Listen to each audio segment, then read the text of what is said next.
And for the members who limited their actions to statements sometimes helpful, but most of the time they cannot limit the scream when they pull out your fingernails.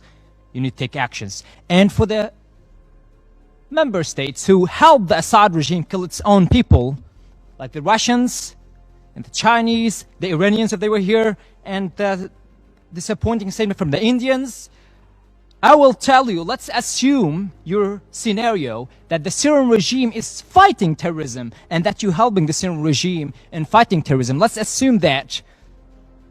What regime, how could a regime be respected, fighting terrorism, respected after displacing half of its population? How could a regime stay in power when they actually have allowed the displacement of more than 14 million people?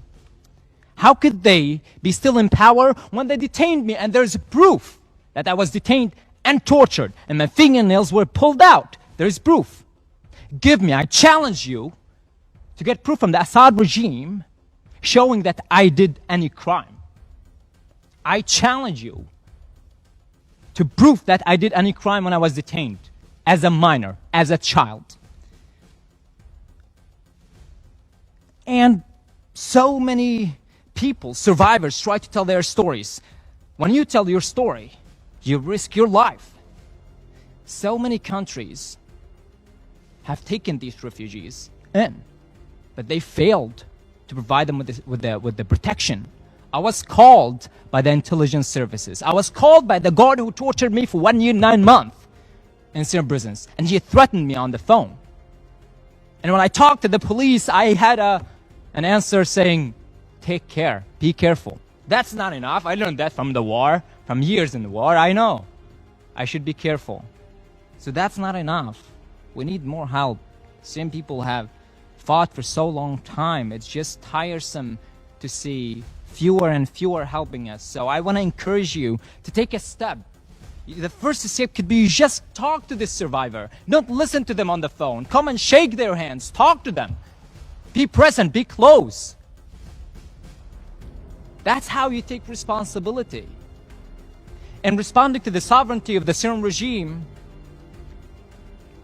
what sovereignty are we talking about? This regime has allowed the Russians to lead in Syria, the Iranians to kill in Syria. In Damascus, there are prisons where the Iranians have more power than the Syrian regime. That applies to the Russians in different locations in Syria.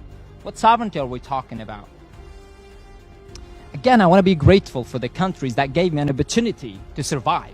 I want to be grateful to Sweden that gave me a home. I'm a refugee in Sweden. I want to be grateful to Norway, where I found my first love after being in a hateful place in prison.